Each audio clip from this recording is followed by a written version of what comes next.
Hari Om. In the fifth module of information security deals with the digital signature. In our previous video, we talked about the comparison between the conventional and digital signatures, and we also talked about the digital signature process where we discussed what is the need for keys, what are the different types of keys used in the process like public and private key and how they are used. Then we also talked about the importance of having message digest in the digital signature process. So all these points we have already discussed in our previous video. The comparison based on these four concepts. Then we talked about the digital signature process where we discussed what is the need for keys and what is the importance of message digest. In this video, we are going to talk about the services that are provided by the digital signature. Now, we have already discussed in our first module what do you mean by security services, what do you mean by security goals, what do you mean by security mechanisms, etc. In which these are the different security services we already discussed.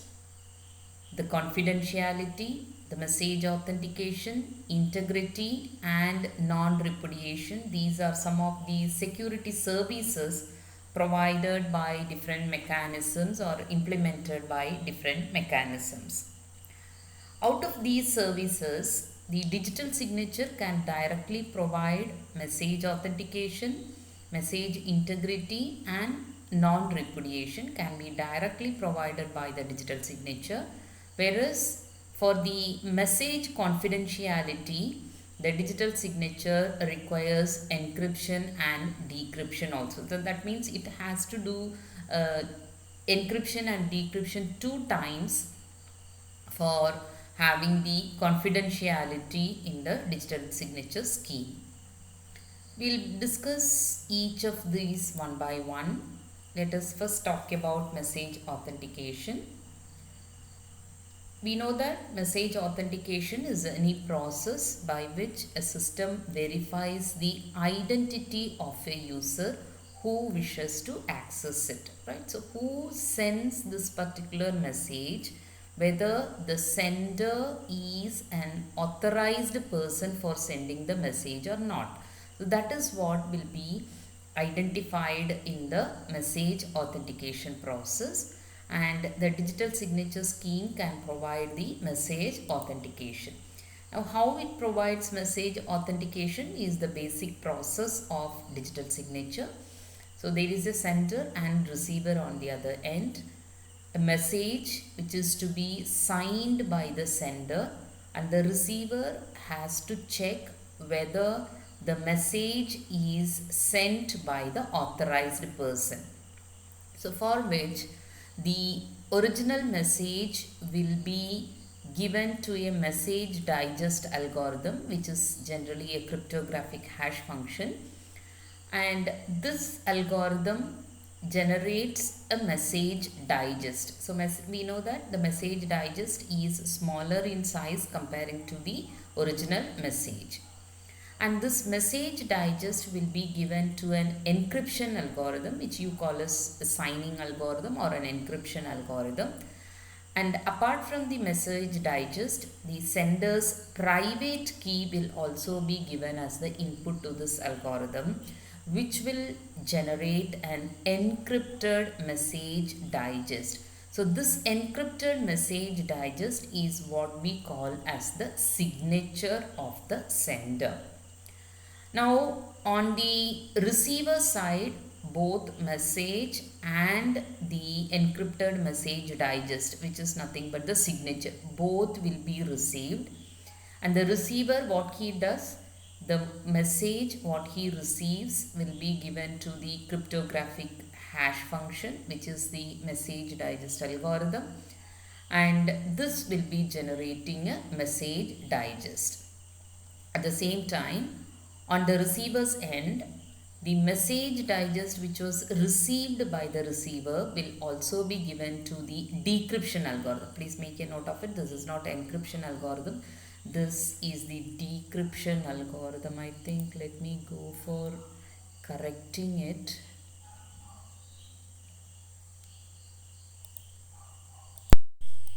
Yes, we were, I took a break to correct this part. Yeah, so what the receiver will do, the receiver will receive the message and he will also receive the encrypted message digest, which is nothing but the signature. And the signature will be given to the decryption algorithm along with the sender's public key, right? The sender's public key. And this will be creating one message digest, right? In the same way, the message which is received by the receiver will be given to the cryptographic hash function, and that will also generate a message digest. So what the receiver will do, he verifies whether this message digest is equal to this particular message digest. If it is equal, the message transmitted correctly. Otherwise, the message has been modified. Right. So this is what happens in the case of message authentication. So this is how the message authentication is done by the digital signature scheme. So we can conclude digital signature scheme can provide message authentication. Now, the digital signature can also provide message integrity service. So message integrity is nothing but it describes the concept of ensuring that data has not been modified in transmission. So whatever data is sent by the sender, it is received as it is on the receiver's end without any modification. That is what we call as message integrity. So this is what is message integrity, right? So the original message will get into the hash function. So this will be produced, and the message when you give to the receiver will also be giving it to the hash function. He will be getting a value like this, and when you compare these two values, if they are equal, the integrity of the message is maintained. That means this message has not been modified during the transmission. So the integrity of the message is preserved in digital signature with the help of hash function, as it is told. We cannot get the same signature if the message is changed, because we have already seen it is having one-to-one relationship, right? That means for each message a different signature will be generated, right? So we cannot get the same signature if the message is changed. If you change the message, it will change the message digest also. If the message digest is changed, obviously it will change the signature also.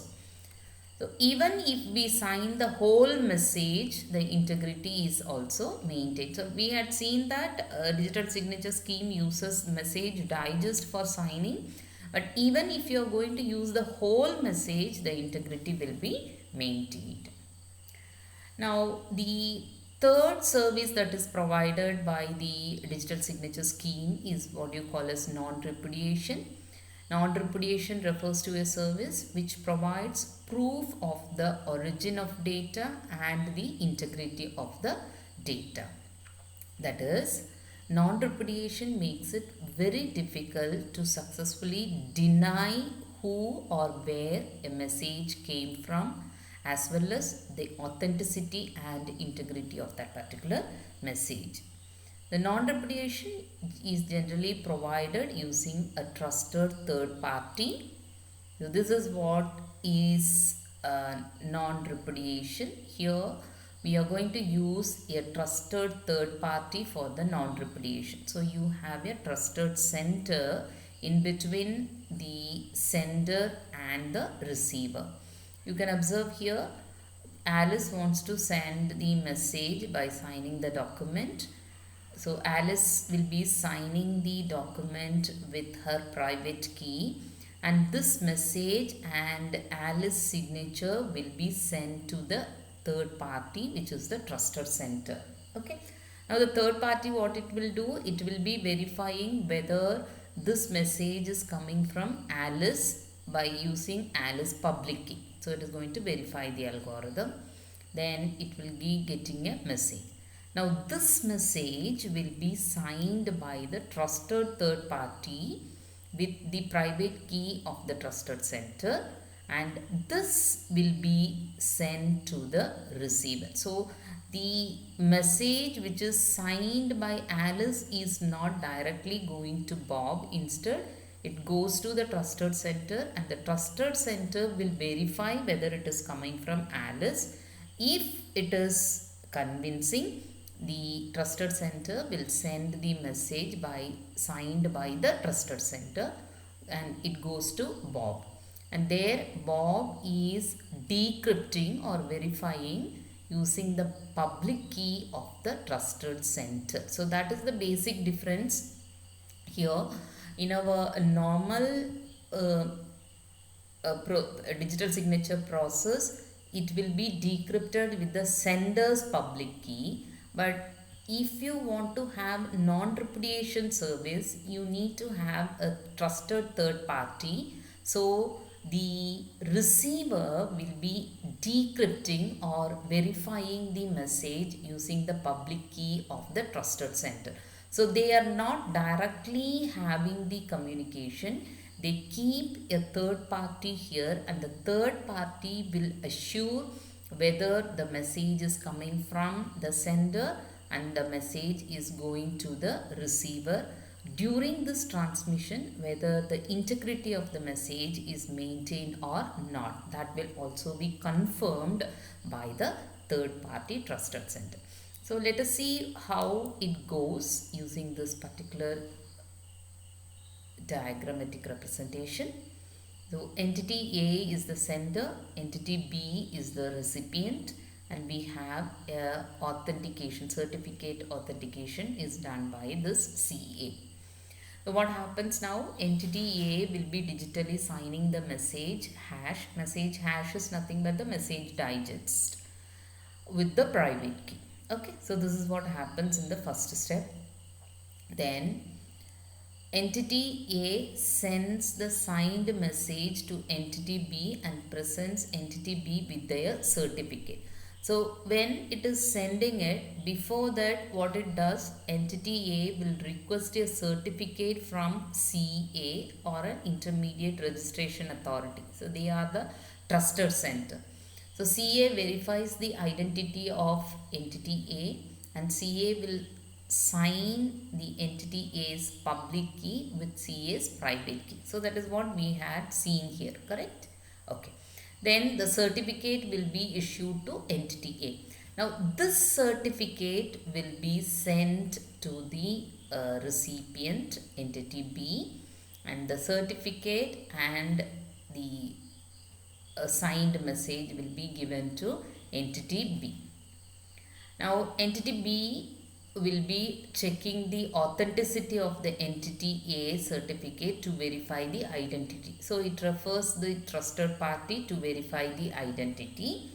If they are convinced, entity B uses entity A's public key to decrypt the message hash and verifies that it matches the hash of the received message. So this is one form of doing the non-repudiation process. So this is another process where the public key of the trusted center without using the certificate, but here if the certificate is issued, only the certificate will be verified by entity B to check whether it is coming from the authorized person or not. So this is another form of non-repudiation that uses a certificate authority for the data transmission.